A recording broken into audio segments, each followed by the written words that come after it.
नमस्कार दोस्तों, एक और वीडियो में आपका बहुत बहुत स्वागत है। जो पिछला वीडियो था उसमें हम भारतीय संविधान के भाग 1 शुरू किए थे और इसमें पहली आर्टिकल देखे थे। जो भाग 1 है, भाग 1 में संघ एवं उसके राज्य क्षेत्र के बारे में है। संघ एवं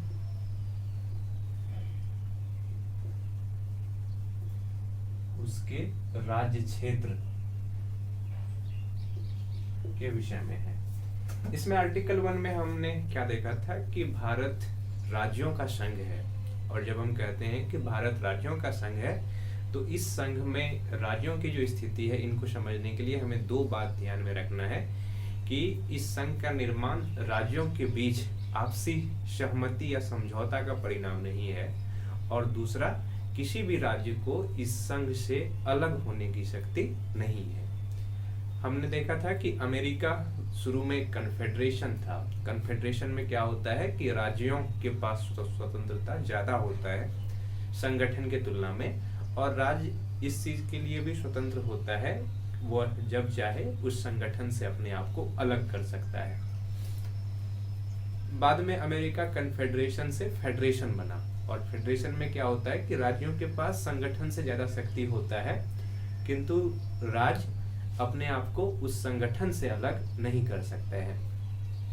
अब देखते हैं हमारे संविधान का जो आर्टिकल 2 है, अनुच्छेद 2 है, उसमें क्या है।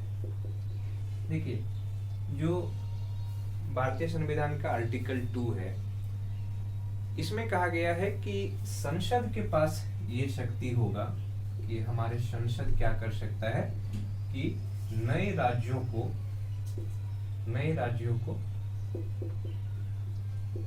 भारतीय संघ में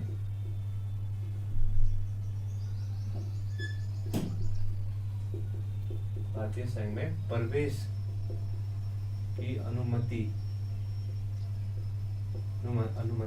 दे सकता है। इसका मतलब क्या हो गया कि भारत के जो संसद है, वो अगर कोई बाहरी राज्य है, बाहरी राज्य का मतलब जो राज्य अभी तक भारतीय संघ का हिस्सा नहीं है, किंतु अगर वो चाहते हैं कि वह भारतीय संघ का हिस्सा बने तो ऐसे राज्यों को संसद क्या कर सकता है कि भारतीय संघ में प्रवेश की अनुमति दे सकता है। यहाँ पे बाहरी राज्य का मतलब हो गया कि कोई भी विदेशी राज्य जो भारत का हिस्सा अभी नहीं है, पर वो चाहते हैं कि भारतीय संघ में शामिल हो जाएं, तो ऐसा करने के लिए संसद एक बिल लाएगा संसद, और उस बिल को पास करके जो बाहरी राज्य है उनको भारतीय संघ में प्रवेश की अनुमति दे सकता है।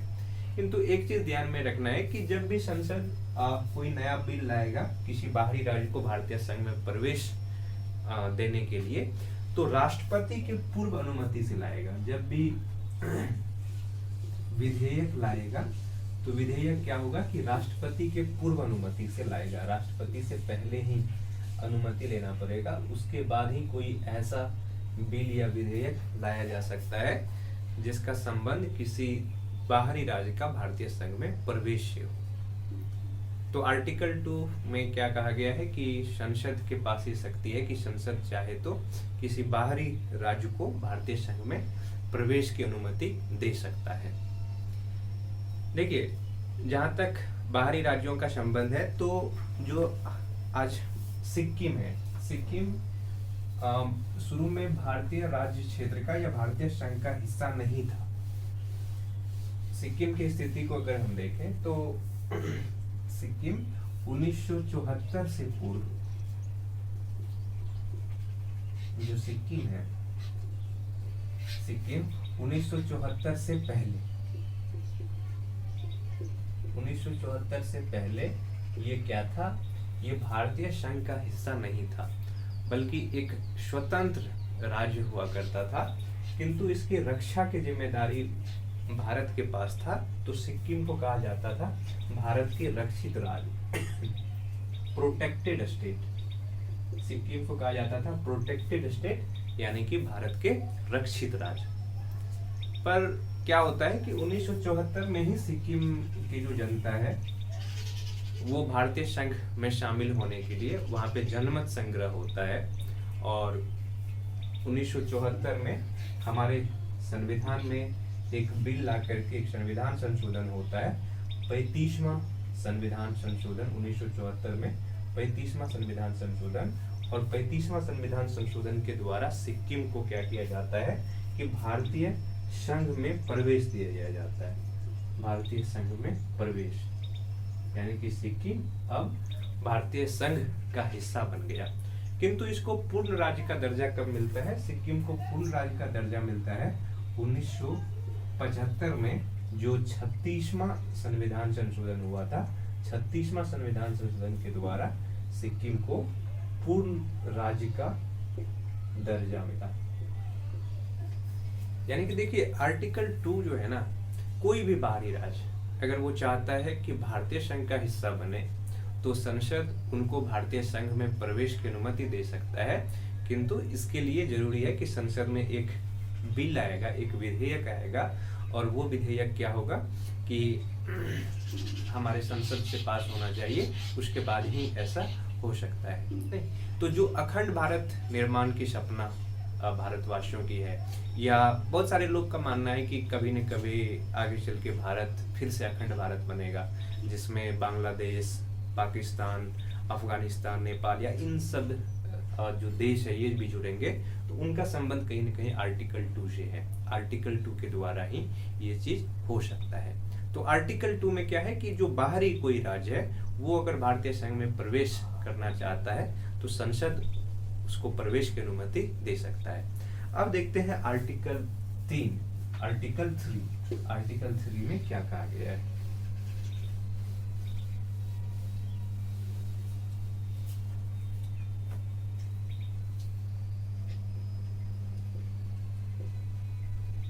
आर्टिकल 3 देखिए, आर्टिकल 3 में क्या है कि संसद को ये शक्ति दिया गया है कि संसद भारतीय संघ में जो राज्य पहले से है उस राज्य के संबंध में क्या क्या परिवर्तन कर सकता है। यानी कि संसद भारतीय संघ के राज्य का नाम, सीमा आदि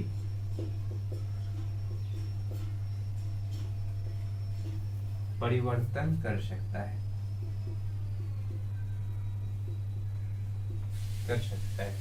यानी कि आर्टिकल 3 के द्वारा संसद को ये अधिकार दिया गया है कि संसद भारतीय संघ में जो राज्य पहले से शामिल है उस राज्य के नाम को परिवर्तन कर सकता है, सीमा को परिवर्तन कर सकता है और उनके अस्तित्व को परिवर्तन कर सकता है। यानी कि आर्टिकल 3 के द्वारा संसद क्या कर सकता है कि राज्यों के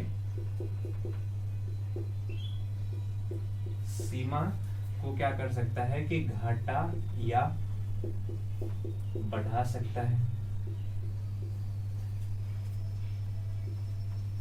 नाम परिवर्तन कर सकता है,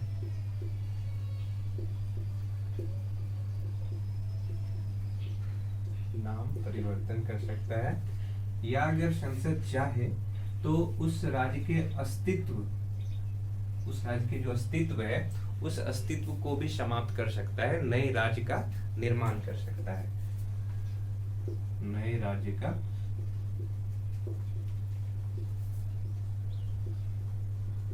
का निर्माण कर सकता है। ये कौन करता है? तो हमारे संसद को ये शक्ति है कि संसद जो राज्य पहले से भारतीय संघ में शामिल है उनके नाम में परिवर्तन कर सकता है, उसके सीमा में परिवर्तन कर सकता है, इस तरह की परिवर्तन संसद कर सकता है। तो अब बात आती है कि संसद अगर ये करेगा तो क्या उन राज्य की सहमति लेना आवश्यक है? देखिए आर्टिकल 3 का प्रयोग भी जब संसद करेगा तो इसके लिए जरूरी है कि वो राष्ट्रपति के पूर्व अनुमति ले। इसके लिए पहली चीज जो जरूरी है वो ये कि राष्ट्रपति के पूर्व अनुमति आवश्यक है, पूर्व अनुमति से ही ऐसा कर सकता है। इसका मतलब ये हो गया कि अगर कोई राज्य है आज, जैसे कि मान लेते हैं कि पश्चिम बंगाल है और भारतीय संसद चाहता है कि पश्चिम बंगाल के कुछ जिले को पश्चिम बंगाल के राज्य क्षेत्र से अलग करके बिहार में शामिल कर दे या किसी और राज्य में शामिल कर दे, तो संसद ऐसा कर सकता है। किंतु ऐसा करने से पहले संसद के लिए ये आवश्यक है, ये जरूरी है कि वो राष्ट्रपति के पूर्व अनुमति से ही ऐसा कर सकता है। दूसरी चीज, अगर संसद ऐसा करना चाहे तो उस राज्य से अनुमति लेना आवश्यक नहीं है। जैसे अगर पश्चिम बंगाल के सीमा में परिवर्तन करना है या उनके नाम में परिवर्तन करना है, तो जरूरी नहीं है कि संसद उस राज्य से पूर्व अनुमति ले। राज्य से पूर्व अनुमति लेने की कोई सवाल ही नहीं होता है। किंतु संसद क्या करता है कि उस राज्य के राय जानने के लिए जब संसद के किसी एक सदन में विधेयक पास हो जाता है, तो राष्ट्रपति क्या करता है कि उस राज्य के विधानमंडल में उस विधेयक को भेजता है।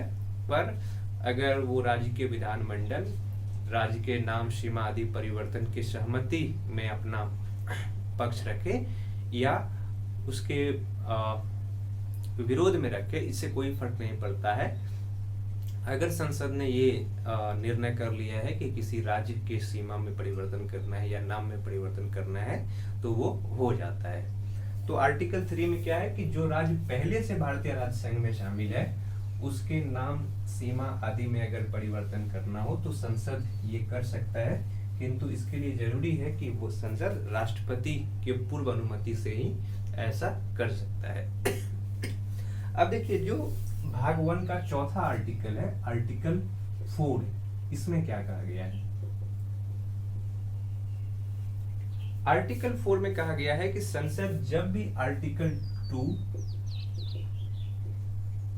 एवं आर्टिकल 3 के प्रयोग करके कुछ करेगा, यानी कि आर्टिकल 2 का मतलब हो गया कि किसी बाहरी राज्य को भारतीय संघ में प्रवेश देगा, या आर्टिकल 3 का यहाँ मतलब हो गया कि किसी राज्य के नाम में परिवर्तन करेगा या उनके सीमा में परिवर्तन करेगा, तो इसको संविधान संशोधन से बाहर रखा गया है, यानी कि इसको संविधान संशोधन नहीं माना जाएगा।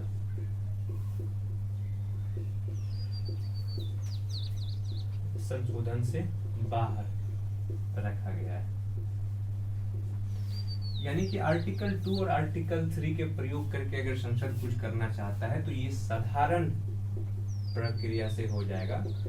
इसके लिए संविधान संशोधन करने की आवश्यकता नहीं है। देखिए, संविधान संशोधन करने का मतलब हो गया कि संविधान संशोधन अगर किसी बिल पे हो रहा है तो संसद के सदन में पास होने के लिए कुल सदस्य के 2/3 बहुमत एवं जितने सदस्य उपस्थित है उनके भी 2/3 बहुमत की आवश्यकता होता है। किंतु जो साधारण प्रक्रिया से अगर कोई बिल को पास कराना हो संसद से, तो इसमें कुल उपस्थित सदस्य के बहुमत सदस्य अगर उनके पक्ष में है तो वो बिल पास हो जाता है। नहीं, मतलब अगर साधारण प्रक्रिया में हो गया कि अगर उपस्थित सदस्य में से अगर 50% से अधिक ने अपना क्या कर दिया कि सहमति दे दिया, तो वो बिल पास हो जाएगा। किंतु संविधान संशोधन प्रक्रिया में क्या होगा कि कुल सदस्य एवं सदन में उपस्थित सदस्य के 2/3 सदस्य जब तक अपना सहमति नहीं देगा तब तक कोई बिल संसद से पास नहीं होगा। तो आर्टिकल 2 और आर्टिकल 3 का प्रयोग करके जब भी संसद कुछ करेगा तो इसको संविधान संशोधन से बाहर रखा गया है। तो भाग 1 में जो है 4 आर्टिकल है, आर्टिकल 1, आर्टिकल 2, आर्टिकल 3 और आर्टिकल 4। हमने देखा कि इनमें क्या क्या प्रावधान है। अब देखते हैं कि जो राज्यों का अस्तित्व आज हम देखते हैं भारत में, जो राज्यों का स्थिति आज है, शुरू में ऐसा नहीं था। शुरू में भारत क्या था कि बहुत छोटे छोटे प्रांतों में विभाजित था, और हमारे देश को आज़ादी भी इसी शर्त पे मिली कि इस देश का विभाजन होगा।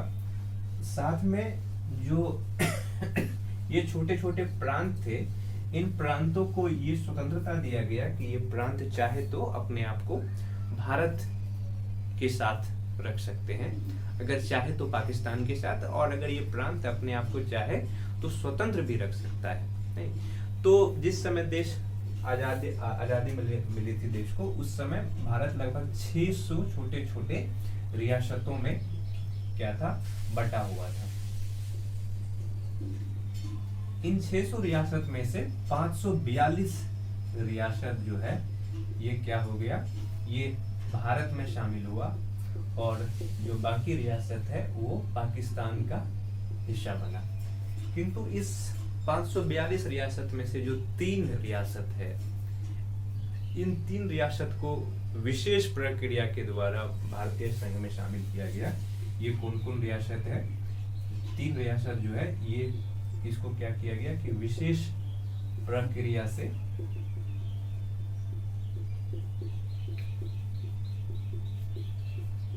भारतीय संघ में शामिल किया गया।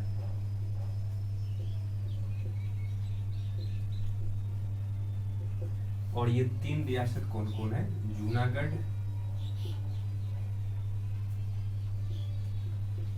जूनागढ़, हैदराबाद और जम्मू कश्मीर। देखिए, जो जूनागढ़ रियासत था, जूनागढ़ आज भारत के किस राज्य में है? तो गुजरात के हिस्से है। जूनागढ़ को भारतीय संघ में जो शामिल किया गया था वो किया गया था जनमत संग्रह के द्वारा।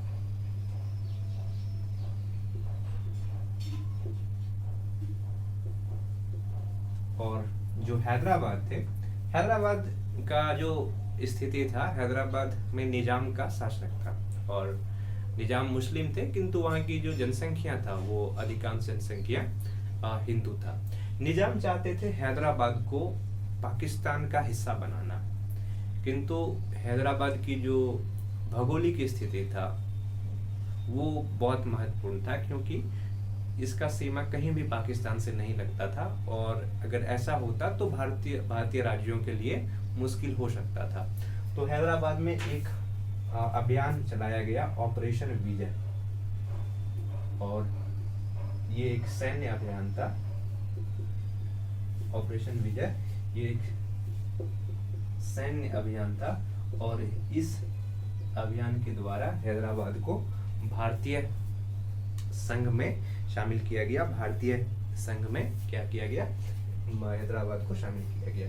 जो जम्मू कश्मीर था, जम्मू कश्मीर शुरू में अपने आप को एक स्वतंत्र राज्य के रूप में रखना चाहता था, किंतु क्या होता है कि जैसे ही देश का विभाजन होता है और पाकिस्तान का निर्माण होता है, पाकिस्तान की तरफ से जम्मू कश्मीर में बहुत सारे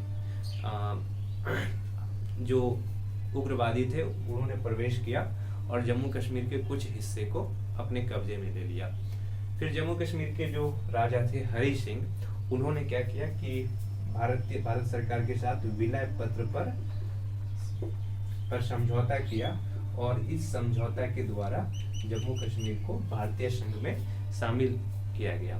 शुरू में जो जम्मू कश्मीर था, जम्मू कश्मीर को विशेष स्थिति मिला हुआ था। जम्मू कश्मीर को अन्य राज्यों के तुलना में कुछ ज़्यादा छूट प्राप्त था, किंतु 2019 में क्या हो गया कि जम्मू कश्मीर को भी भारतीय राज्यों की तरह बराबर अधिकार मिला, और वहाँ जो एक आर्टिकल चल रहा था, आर्टिकल 370, उसको जब हटाया गया तो जम्मू कश्मीर बाकी राज्यों की तरह एक भारतीय राज्य बन गया। तो इस वीडियो में इतना ही।